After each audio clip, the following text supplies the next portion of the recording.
Porque a galera vai na torcida, né? Não tem a verdade. E a torcida não é o que a gente... Né? O pior é o seguinte, tem coisa que é pior que isso. Eu vou fazer aqui Teve um podcast, que eu não vou falar o nome, e foi um rapaz lá e tal, aí perguntaram pra ele da China, né? Existe um grande debate, né? Se a China é capitalista ou é comunista, se é socialista, se está no meio do caminho. Como é que tu analisa a China? Esse debate, ele só existe mesmo porque tem pessoas que... Aí você vai entender que não é só um ranço de organizações marxistazinhos. É uma coisa muito louca, né? A China seria comunista em que sentido? A China... O nome do partido, né? Por causa do nome do partido. A foice e o martelo tá lá. Por causa da foice e o martelo, né? Então a China é um país onde impera a propriedade privada, propriedade privada dos meios de produção, daquilo que é na propriedade da minha camisa, dos meios necessários para produzir. Inclusive as empresas estatais atuam como empresas capitalistas, com ações em bolsas de valores, que atuam no mercado como outra empresa qualquer, inclusive com divisão de propriedade com capitalistas estrangeiros. A China, o que você quer saber, minha opinião, é o capitalismo hardcore. Você quer saber o que é o capitalismo hardcore? Porque às vezes alguns países, pela sua tradição histórica, elas oferecem certas resistências ao avanço de certas características, entende? É uma situação brutal de acumulação de capital, de circulação universal de dinheiro, de empresas privadas, de um país que tem um projeto mundial de dominação, assim como outros países têm, embora ainda esteja muito longe dos Estados Unidos, muito longe. Capitalista como outro qualquer. Eu tenho até dificuldade de responder essa pergunta, porque eu não sei por que cargas d'água a China seria um país comunista. Você vê que interessante. É capitalismo ou socialismo, né? Fico nessa pergunta. A discussão é essa, né? É sempre...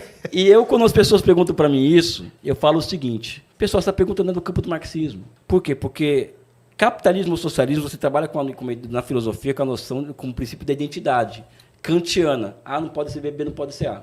O Hegel supera o Kant e Marx absorve Hegel no seguinte sentido: A mais B é igual a C, ou seja, nós trabalhamos com combinações. Então a China não é capitalista ou socialista, nós temos que procurar qual que é a forma histórica que surge a partir da combinação de diferentes formas de relações sociais de produção e troca que se desenvolveram historicamente naquele território. É muito mais complexo do que A não pode ser B. Porque, por exemplo, na geologia, nós estamos em cima de uma camada geológica, Sacani, que ela é produto da combinação de camadas geológicas de épocas anteriores.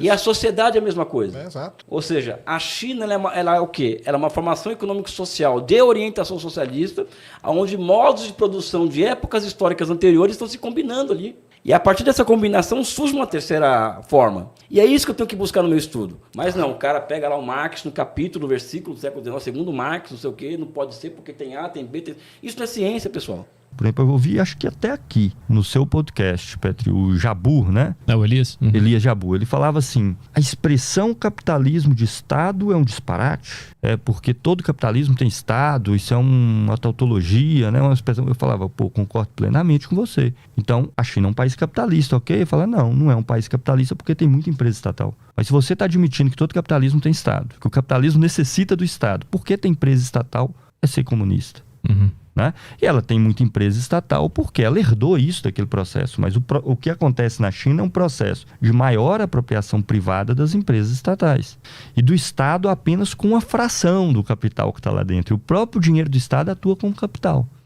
Ela utilizou isso como estratégia para ganhar tecnologia, né? Setor automobilístico, eles fizeram isso. Então, eles pegavam uma empresa estatal, faziam uma joint venture, como eles chamam, uma parceria público-privada com uma empresa, com a Volks, com a Toyota, com a GM. Eles cediam a tecnologia e a China entrava com capital. Entendeu? E com isso, eles se apropriaram de tecnologias em várias áreas. Mas é um país capitalista como outro qualquer e com condições para a classe trabalhadora interna ainda mais nefasta. Lá eles têm um mecanismo de controle, isso que eu falei no Brasil, 2 em cada 3 trabalhadores do Brasil estão sem emprego ou na informalidade. Lá eles controlam isso na ponta do lápis. Lá você tem espécie de um passaporte interno para o campo e para a cidade. Então, quando está tendo excesso de trabalhadores na indústria e está gerando desemprego, eles pegam o trabalhador da cidade e mandam de volta para o campo.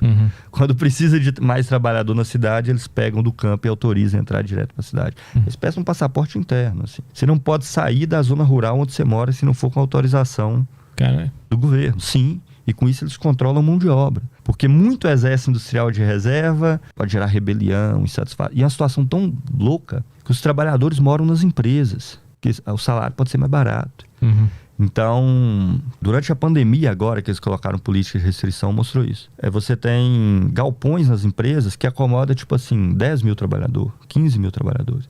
Galpões, assim, ó, gigantesco, com aquelas bicamas de 2, 3 andares, enfileirado, um após o outro. Então a China é uma grande empresa gigantesca. Exatamente.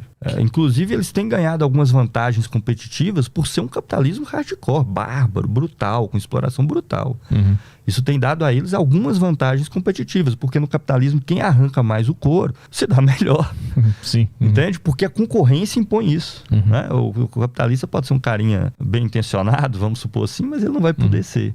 Mas de alguma forma eles podem estar passando nesse momento por aquele processo que a gente falou, que uma das etapas do comunismo é o capitalismo. Então eles estão fazendo essa aceleração para dominar o mundo, para depois tudo ser o comunismo. Porque tu falou também que não tem como um país só ser comunista no meio de vários capitalistas. Todos têm que ser, né? Para funcionar.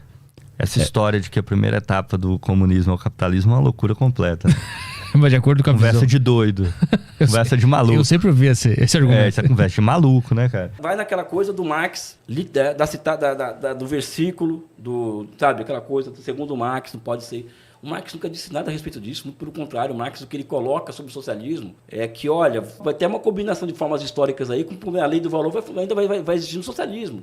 E para as pessoas, a lei do valor é capitalismo. E o Marx dizia que isso ia continuar no socialismo. Então fica essa coisa de Bíblia, entendeu? E mais, né? Tem uma outra coisa, né? É falta do que fazer. Ou seja, geralmente quem vem com esse tipo de questionamento sobre a China é porque não quer saber de poder político. Eu, Elias, o meu sonho é ter o poder político. Para eu poder exercer o poder político, eu tenho que conhecer o capitalismo. Que se eu não conhecer como o capitalismo funciona, eu não vou ter condições de construir uma sociedade de nível superior. Então essas pessoas que têm essas opiniões de que a China não é um país socialista, que tem todo o direito de achar que não seja, que não tem orientação socialista e tal, mas elas, no geral, são completamente descomprometidas com o poder político. Não fazem luta política, não vê como o mundo funciona, não colocam imperialismo no centro da questão. Ou seja, quando nós colocamos imperialismo no centro da coisa, e quando nós colocamos que a história não é feita do jeito que a gente quer, muda os termos das questões, muda completamente o tema da discussão. Então, são os famosos marxólogos, né? Ou seja, aquele cara que fica só no Marx ali, sabe? O cara sabe de cor e salteado o Marx, é uma coisa impressionante. Mas não consegue dirigir um carro, meu amigo. Não consegue dirigir um DCE, não consegue dirigir um centro acadêmico. Porque o poder político é uma outra coisa. Entendi. Você pode perceber que quem tem essas pela esquerda, também pela direita, que a direita ainda entrega alguma coisa.